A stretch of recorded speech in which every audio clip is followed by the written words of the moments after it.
कष्ट केल्याशिवाय फळ कसे मिळेल? नमस्कार. तुम्ही मोठी स्वप्न पाहता का? तुम्हाला यशस्वी व्हायचे आहे का?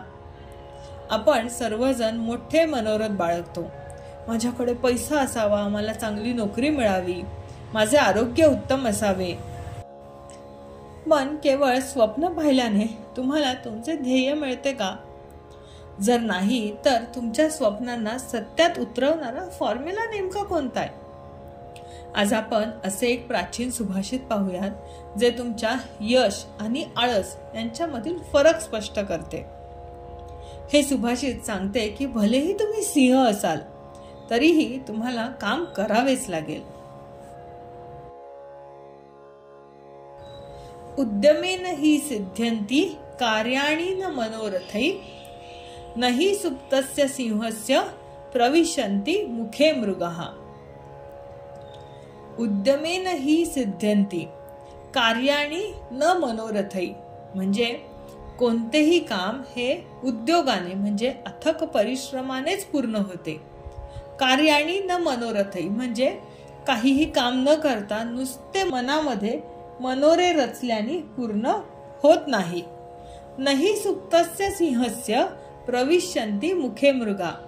केवळ मनात विचार केल्याने कार्य पूर्ण होत नाही आणि यासाठी झोपलेल्या सिंहाचं उदाहरण दिलंय.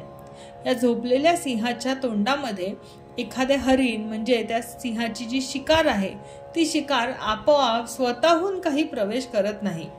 आपले अन्न मिळवण्यासाठी सिंहाला स्वतःला उठून शिकार करावी लागते. केल्याने होता आहे रे, आधी केलेच पाहिजे.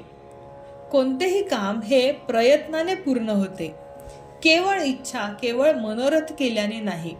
सिद्ध्यन्ति म्हणजे पूर्ण होते, पण यासाठी उद्यम म्हणजे प्रयत्न, कष्ट हा एकमेव मार्ग आहे. केवळ कल्पना करणे किंवा मनोरथ करणे, मनोरथ बाळगणे हे पहिलं पाऊल आहे. हे अंतिम गंतव्य स्थान नव्हे. तुम्ही कितीही हुशार असाल, कितीही योजना आखल्या तरीही जोपर्यंत तुम्ही पहिलं पाऊल उचलत नाही तोपर्यंत यश हे एक केवळ सुंदर स्वप्न बनून राहते. कारण झोपलेल्या सिंहाच्या तोंडात कोणताही प्राणी, हरिण स्वतःहून प्रवेश करत नाही. आता इथे सिंह म्हणजे क्षमतेचा आणि सामर्थ्याचा प्रतीक म्हणून सुभाषितकाराने वापरला आहे आणि ते हरिण म्हणजे संधी किंवा लक्ष्य जे आपल्याला मिळवायचे आहे. जरी तुम्ही सिंहासारखे सामर्थ्यवान असाल तरीही तुम्हाला तुमचे शिकार, तुमचे ध्येय पकडण्यासाठी उठावे लागेल, श्रम करावे लागतील, धावावे लागेल. जगात फुकट काहीही मिळत नाही. तुमची क्षमता कितीही मोठी असली तरी ती कृतीशिवाय निरुपयोगी आहे. मित्रांनो, या सुभाषिताचा अंतिम आणि शक्तिशाली संदेश काय आहे? Stop wishing and start working. केवळ इच्छा व्यक्त करणे थांबवा आणि प्रयत्न सुरू करा. मनोरथ तुम्हाला यश देणार नाही, पण कृती मात्र देईल.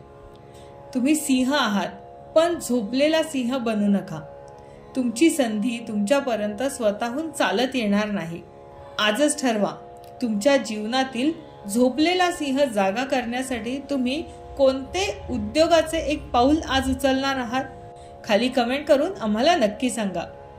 हा व्हिडिओ आवडल्यास लाईक करा आणि तुमच्या मित्रांशीही शेअर करा. त्यांनाही त्यांचे झोपलेले मनोरथ सोडून काम करायला सांगा.